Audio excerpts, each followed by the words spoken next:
semua dosa itu memerlukan satu penebusan, satu istilahnya upah ya. Setiap dosa itu ada upah. Tidak ada seorang manusia pun yang bisa mengampuni dirinya sendiri. Karena kita adalah darah dan daging.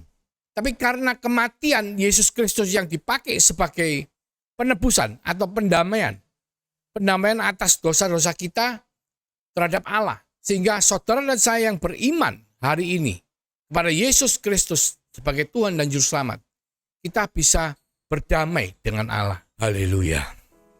Mari kita tundukkan kepala, kita berdoa. Tuhan Yesus, terima kasih untuk Natal yang begitu luar biasa bagi setiap daripada kami. Biarlah sebentar Engkau membukakan telinga rohani kami, Engkau mencelikkan mata rohani kami untuk melihat apa yang menjadi isi hati-Mu Tuhan. Sehingga firman itu boleh termeteraikan dalam kehidupan setiap daripada kami. Roh Kudus, urapi setiap pribadi yang mendengar, urapi setiap pribadi yang menyediakan hatinya untuk menjadi lahan yang subur. Supaya firman itu termeteraikan bukan hanya untuk kami mengerti Tuhan, supaya termeteraikan untuk kami melakukan dalam kehidupan kami sehari-hari. Terima kasih Tuhan, di dalam nama Yesus Kristus Tuhan, kami mengucap syukur, kami berdoa. Amin. Puji Tuhan, pada Natal tahun 2023, saya mendapatkan sebuah pesan dari Tuhan ya, yang terambil dari Roma 12 ayat 18. Firman Tuhan mengatakan, sedapat-dapatnya kalau hal itu bergantung kepadamu, hiduplah dalam perdamaian dengan semua orang. Jadi ini adalah tulisan daripada Rasul Paulus di kitab Roma ya, di mana Rasul Paulus menunjukkan bagian-bagian penting menjadi Kristen yang sesungguhnya. Karena Kristen itu bicara apa? Pengikut Kristus. Nah, kita Natal hari ini memperingati kelahiran daripada Kristus Yesus sebagai juru selamat. Nah, untuk kita bisa mengikuti Dia dengan benar, kita harus mengetahui sebetulnya Kristus itu seperti apa, mengenali Dia. Ya, memang dikatakan Dia adalah Raja Damai. Dia juga dikatakan sebagai domba Allah. Dia juga dikatakan sebagai singa Yehuda. Hari ini kita akan belajar bagaimana Tuhan mau setiap daripada kita bisa mengenali Dia secara benar. Tapi intinya adalah kita harus menunjukkan bahwa kita adalah pengikut Kristus atau orang Kristen yang benar. Dengan apa? Dengan menjadi orang yang damai ya. Jadi kemanapun kita berada, di keluarga, di pekerjaan, mungkin bahkan terhadap Allah sendiri kadang-kadang banyak dari kita merasa, loh doa-doa saya kok enggak pernah dijawab ya. Kalau tetangga saya boleh beli mobil, saya kok minta mobil enggak dikasih-kasih ya. Jadi kita masih belum berdamai sama Tuhan. Nah, Tuhan minta kalau semua itu berada di dalam tangan kita, sebaiknya kita mengusahakan perdamaian itu. Mungkin kadang-kadang seringkali dalam sebuah persahabatan atau mungkin dalam keluarga, suami istri, pasangan atau orang tua sama anak. Kadang-kadang kita melihat anak kita salah atau kita melihat pasangan kita salah. Tetapi supaya kita bisa membawa damai, kita yang harus minta maaf duluan, kita yang harus memaafkan mereka. Nah, yang dimaksud Tuhan seperti itu. Untuk menjadi pengikut Kristus, mari Natal 2023 ini kita belajar untuk membawa damai. Ya, di dalam keluarga kita, hubungan dengan teman, hubungan dengan pekerjaan, atau bahkan hubungan dengan Tuhan. Atau kadang-kadang hubungan sama diri kita sendiri. Kadang ada orang-orang tertentu yang tidak bisa mengampuni dirinya sendiri. Karena mungkin pernah melakukan sesuatu yang membawa trauma sehingga menyesal dan dibawa terus-menerus. Ayo kita belajar mengampuni. Seperti Tuhan mengampuni saudara dan saya. Saya akan mulai kembali ke Taman Eden ya. Kita semua tahu bahwa sebetulnya ya sebagai seorang anak itu ada enaknya ya. Anak kan terima warisan. Nah, cuman yang kita warisi dari Adam ini sebetulnya kurang enak. Karena apa? Adam sebagai manusia pertama yang jatuh dalam dosa. Sehingga apa? Semua saudara dan saya sebagai keturunan Adam, kita ini mewarisi dosanya Adam. Nah, sehingga apa? Sehingga ketika di Kejadian 3 ayat 15 jelas dikatakan bahwa semua dosa itu memerlukan satu penebusan, satu istilahnya upah ya. Setiap dosa itu ada upah. Kalau kita bicara semua agama, semua ajaran, semua kepercayaan, itu kita bicara misalnya kepercayaan pada animisme. Wah, mereka percaya benda-benda itu memberikan kekuatan sehingga mereka mempersembahkan sajen, ya toh. Terus kalau di kepercayaan lain, agama-agama lain ada yang membakar mungkin kayak dupa, membakar persembahan, menyembelih mungkin ayam dan lain sebagainya. Itu semua adalah bentuk daripada manusia, usaha manusia. Agama itu adalah usaha manusia. Kita tuh kepingin apa? Kepingin diampuni sama Tuhan. Amin. Semua dari kita, siapapun, apapun kepercayaan kita semua kepingin diampuni. Sehingga kita mencari berbagai macam jalan. Di Alkitab dijelaskan, di Kejadian 3:15 bahwa nantinya keturunan dari wanita atau Hawa itu, bukan dikatakan keturunan dari Adam ya, dikatakan keturunan dari perempuan itu. Dikatakan aku akan mengadakan permusuhan antara engkau itu ular, dan perempuan ini, perempuan itu Hawa, antara keturunanmu dan keturunannya. Keturunannya akan meremukkan kepalamu, keturunan perempuan. Dikatakan keturunan perempuan. Biasanya kalau ngomong keturunan itu keturunannya laki kan. Tapi jelas di sini dikatakan keturunan perempuan. Karena apa? Karena Tuhan Yesus tidak lahir dari benih seorang pria. Tuhan Yesus lahir dari benih Roh Kudus yang akhirnya dilahirkan melalui Maria. Bahkan Maria masih perawan waktu dia mengandung Tuhan Yesus. Jadi itu nyambung dengan apa yang sudah dinubuatkan di Kejadian 3:15. Dan dikatakan keturunannya akan meremukkan kepalamu. Kepalanya siapa? Kepalanya ular. Dan engkau akan meremukkan tumitnya. Jadi ketika keturunan perempuan atau Tuhan Yesus itu akan mengalahkan si jahat, dia juga akan mengalami kesakitan. Nah, ini sesuatu yang perlu kita ingat. Itu pertama. Kedua, di ayat 21 dikatakan bahwa mereka diusir ya.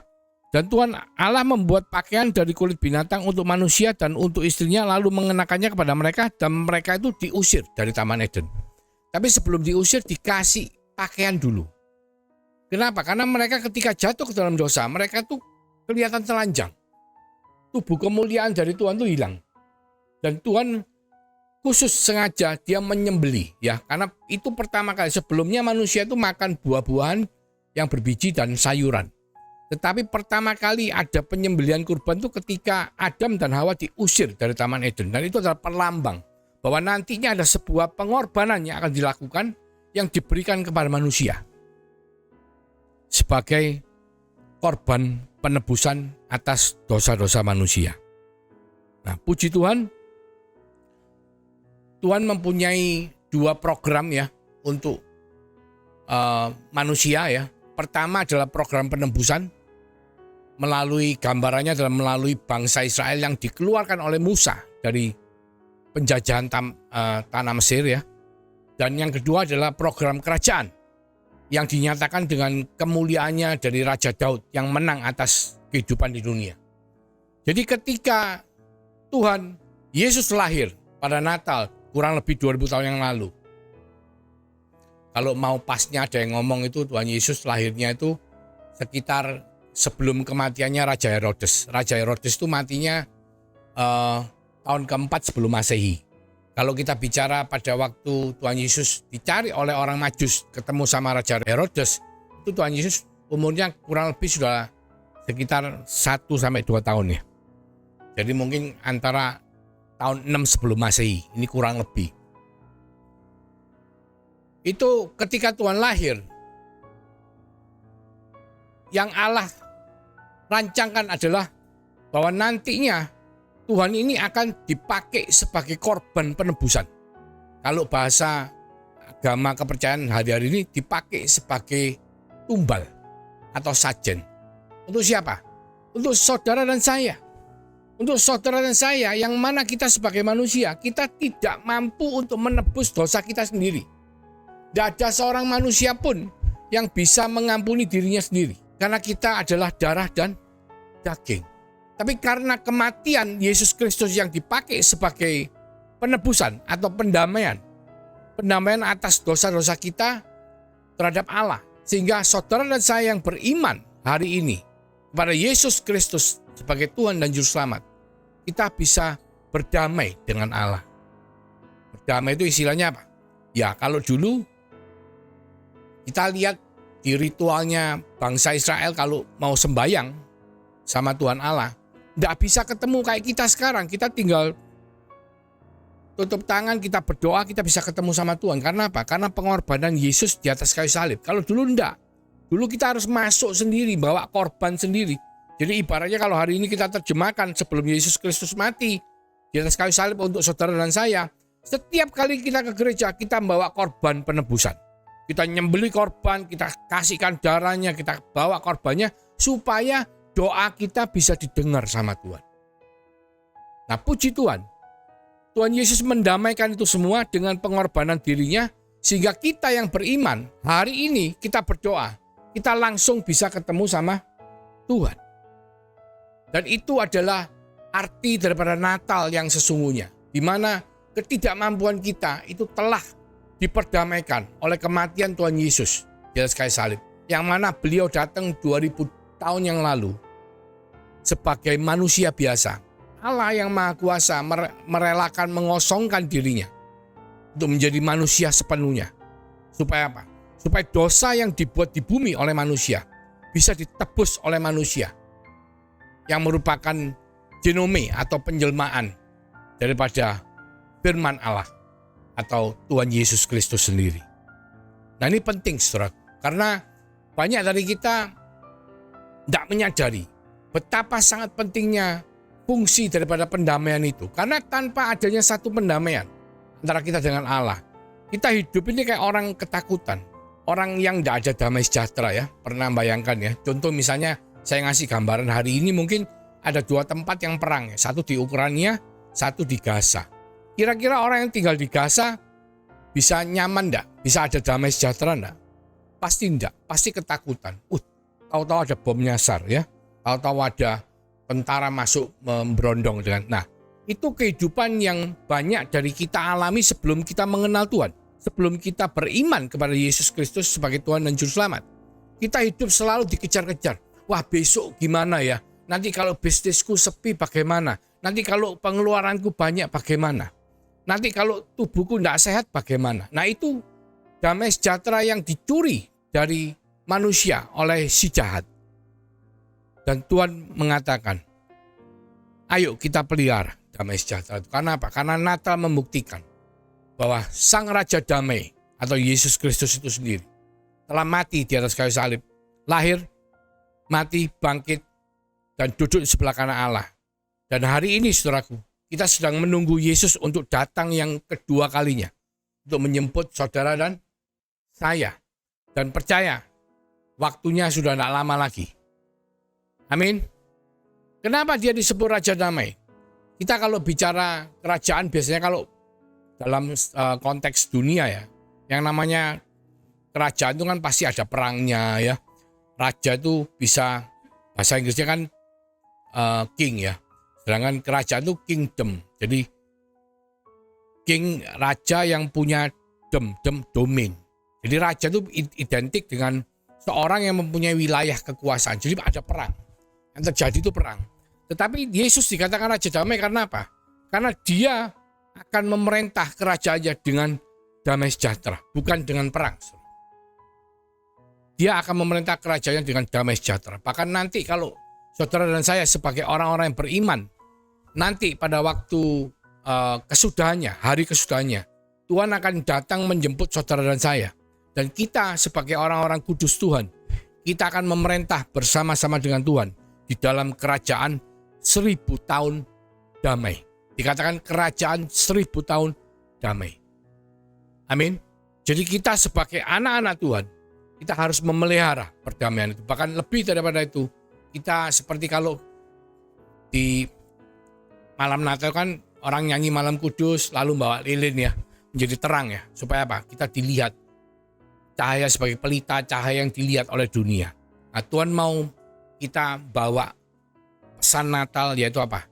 Damai. Meskipun orang yang kita ajak komunikasi ini orang yang menyebabkan kerusuhan, istilahnya orang yang membuat kisruh, tapi tetap Tuhan minta kita mengampuni, kita membawa damai. Ayo kita bawa damai ini, karena Saudara tahu ke depan tahun 2025 banyak hal yang pastinya akan terjadi ya, bahkan mengikuti baik di dalam negeri maupun di seluruh dunia. Itu banyak terjadi hal-hal seperti politik, seperti perang itu yang mungkin kurang bisa membawa damai sejahtera dalam kehidupan setiap daripada kita. Bahkan kita kalau bicara dalam sisi medis, banyak isu-isu mungkin yang COVID nanti ada babak kedua dan lain sebagainya. Atau bahkan kita kalau lihat secara teknologi, ini sekarang lagi ada masa peralihan dari industrial 4.0 ke 5.0 ya, kita bicara artificial intelligence, robot yang mana nanti akan menyebabkan banyak usaha ini akan mengalami setback ya, kemunduran, dan kalau mereka tidak mau mengganti caranya dengan cara yang baru, mereka akan mengalami masalah. Seperti yang kita lihat akhir-akhir ini di negara-negara adidaya, ketika cara berbisnisnya berubah dan mereka tidak mau fleksibel untuk ikut, mereka akan ketinggalan. Dan itu akan sangat berdampak terhadap kehidupan semua manusia. Jadi damai sejahtera Tuhan, damai sejahtera yang Tuhan Yesus bawa sebagai Raja Damai, yang Tuhan sudah pesankan kepada saudara dan saya, untuk kita sebagai agen-agen perubahan yang dipakai Tuhan. Sebagai anak-anak Tuhan yang beriman, kita harus membawa damai itu dalam kehidupan kita, dalam pekerjaan kita, dalam keluarga kita. Mari kita tundukkan kepala, kita berdoa. Tuhan Yesus, terima kasih mengingatkan setiap daripada kami pada Natal ini supaya kami boleh membawa damai dalam kehidupan yang Tuhan percayakan kepada kami. Damai di dalam keluarga kami Tuhan khususnya, damai dalam lingkungan pekerjaan, damai di dalam masyarakat, pemerintahan, bahkan kami juga sudah Kau perdamaikan dengan Allah Bapa di sorga. Sehingga kami percaya dengan iman yang kami miliki, dengan kasih karunia anugerah yang Tuhan berikan kepada setiap daripada kami boleh hidup dipenuhi oleh damai sejahtera-Mu, perlindungan penyertaan Roh Kudus yang menyertai mulai dari malam hari ini sampai Engkau datang yang kedua kalinya, bahkan sampai Maranatha. Di dalam nama Tuhan Yesus Kristus, kami mengucap syukur, kami berdoa. Haleluya. Amin. Tuhan Yesus memberkati.